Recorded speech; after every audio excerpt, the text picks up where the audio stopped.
Hi, my name is Cheyenne Earl. I help lead Children's Church. Sometimes I recently graduated from Western, so I wasn't around as much in the past, but I graduated, so now I'm leading Children's Church more often. I wanted to welcome you here to this video. Thank you for watching this weekend. I know that these are not ideal circumstances. This isn't how we want to be spending our Sunday. But this is super cool that we can still reach out to you, that I can still talk to the kids at Bangor Baptist. Something that I've been thinking a lot about lately, just pondering, working through, processing, how can I maintain my hope? How can I be hopeful in this season of oddness, of different, of just things seeming like they're falling away? Schools are shut down. You can't see your friends. We're stuck at home with our families, and for some of us that's a lot of people, and that can be overwhelming. How do we not get sad or defeated in this time? And the word that's really been sticking out to me is hope. Hope in Jesus, hope in the promises that God has made to us, that in the midst of these unideal circumstances, God makes promises, and God cares about us, and God is good. And He cares for each and every one of you so much, and He wants good things for us. He wants us to be able to see our friends, and He wants us to be able to go to school, and He wants us to seek Him, especially in this time. We're going to talk about hope today. So I have my first Bible passage, which is Psalm 46. And I'm just going to read that out loud. It says, "God is our refuge and strength, a very present help in trouble. Therefore we will not fear, though the earth gives way, though the mountains be moved into the heart of the sea, though its waters roar and foam, though the mountains tremble at its swelling, there is a river whose streams make glad the city of God. God is in the midst of her, she shall not be moved. God will help her when morning dawns. The nations rage, the kingdoms totter. He utters his voice, the earth melts. The Lord of hosts is with us. The God of Jacob is our fortress. Come, behold the works of the Lord, how he has brought desolations on the earth. He makes wars cease to the end of the times, to the end of the earth. He breaks the bow and shatters the spear. He burns the chariots with fire. Be still and know that I am God. I will be exalted among the nations. I will be exalted on the earth. The Lord of hosts is with us. The God of Jacob is our fortress."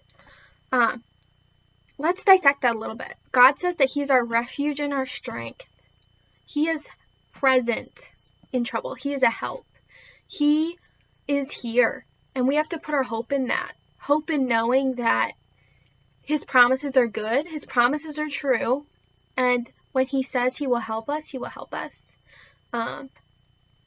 We might not understand why this is happening, or we might not understand entirely what is even happening, but God knows. God has a plan. Before you were even born, He knew that this time would come. He knew that we would experience this, that you would experience overwhelming feelings, and that's okay. Feelings are okay. But we need to remember that feelings don't define who God is. So even if we're feeling sad that we can't see our friends, we can still put our hope in God. We can still cling to God's promises and know that they are true. That God is who He says He is, and He will do what He says He will do. Okay, so we'll have one more verse about some promises God makes. And this is Micah 7:8. So chapter 7, verse 8. And it says, "Rejoice not over me, O my enemy. When I fall, I shall rise. When I sit in darkness, the Lord will be a light to me." So not only is God our refuge and strength and a help, not only is He there for us, He's a light. He brings us light. When we feel dark, when we feel sad, He can make us light again. He can bring us hope. The darkness can be scary and it can be troubling, But the light guides us out. The light guides us through. And he will do that. He is who he says he is, and he will do what he says he will do. That is us clinging onto hope in this season. And I know that's hard to do, and we're not perfect people, but to know that God cares about you, about me, about everyone, and that when he says he will do something, he will do it, because he's a God of trustworthiness. He is faithful to us. And then I have 2 more passages that we're going to talk about. Hope is hard during unforeseen circumstances, during this weird time of we don't know what to do, and we don't know what this is going to mean. But God is here. God is working in the midst of it, and we need to have hope in him. We can trust him. We can have hope in him. So we're going to flip to Ecclesiastes 3. And the first thing I'm going to read is a poem.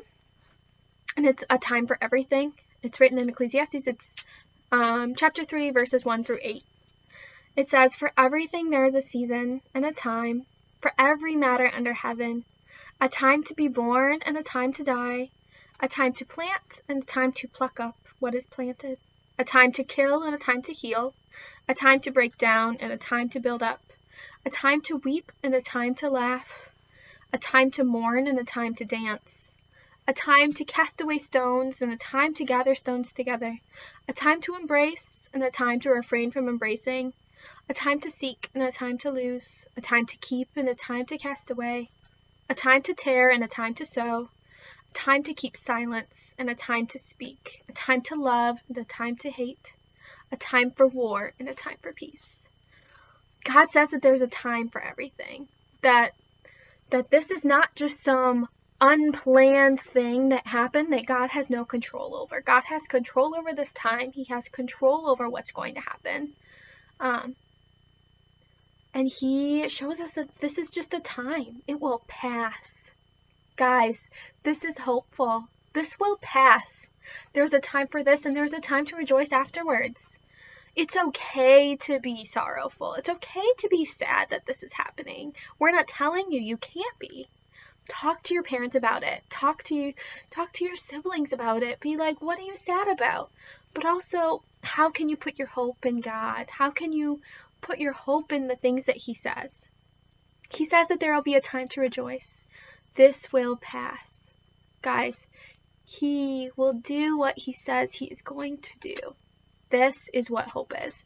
Trusting that God will keep his promises, that he is who he says he is, even in the midst of circumstances or things that are not ideal, that are not what we want, that are scary and sad, and make us confused, right?